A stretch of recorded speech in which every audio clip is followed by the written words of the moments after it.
பாட்டு திறத்தாலே இவ்வையகத்தை பாலித்திட வைத்த M பாட்டுடை தலைவனாம் M பாரதியை தலைவணங்கி ஆண்டுகளாக வயது ஏற ஏற இளமை கூடும் பேரதிசயம் பெற்ற எம் தமிழ் அன்னையை தலைவணங்கி தன்னை விட உயரத்தில் நிற்க வைக்க தரணியை ஆள வைக்க எமக்காய் முழு மூச்சாய் உழைக்கும் எம் ஆசிரிய பெருமக்களை தலைவணங்கி அறியாமையை சுருக்கி அறிவை பெருக்கி நாளைய சூரியனைப் போல் ஒளி வீச காத்திருக்கும் எம் இளம் கண்ணியர்களே, வருங்கால தேவைகளே, எதிர்கால மேதைகளே, உங்கள் அனைவரையும் சிரம் தாழ்ந்து வழங்கி பேசப் போகிறேன் என் தலைப்பில் இறங்கி. நான் பேச வந்துள்ள தலைப்போ பாரெல்லாம் புகழ் பரப்பிய நாடு நம் பாரத நாடு. ஆம், ஏர்முனைக்கு நேரிங்க எதுவுமே இல்லை, என்றும் நம்ம வாழ்விலே பஞ்சமே இல்லை. ஆம், உழவு தொழிலுக்கு நிகரான தொழில் இவ்வுலகில் வேறு எதுவும் இல்லை.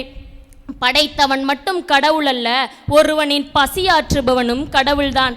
அதனால்தான் கவிஞர்கள் உழவுக்கும் தொழிலுக்கும் வந்தனை செய்வோம் என்று கூறியுள்ளனர். நெற்றியின் வியர்வை மண்ணில் சிந்தி அவ்வாறு உழைத்த உழைப்பின் பயனாக கிடைத்த நெல்மணிகளை அறுத்து பதறு நீக்கி இடித்து பல பாடுகள் பட்டு சேர்த்த நெல்லினை உணவாக்கி தன் முன் வந்து நிற்கும் முன்பின் தெரியாத ஒருவனுக்கு உணவளித்து அவன் வயிறு மட்டுமல்ல அவனது மனமும் நிரம்பும்படி மகிழ்வித்து மகிழ்வதில் உழவு தொழிலுக்கு நிகரான தொழில் இவ்வுலகில் வேறு எதுவும் இல்லை. நமது நாட்டின் இந்தியாவில் உணவு உற்பத்தி துறையில் நமது இந்தியா 2வது மிகப்பெரிய இடத்தை பிடித்துள்ளது.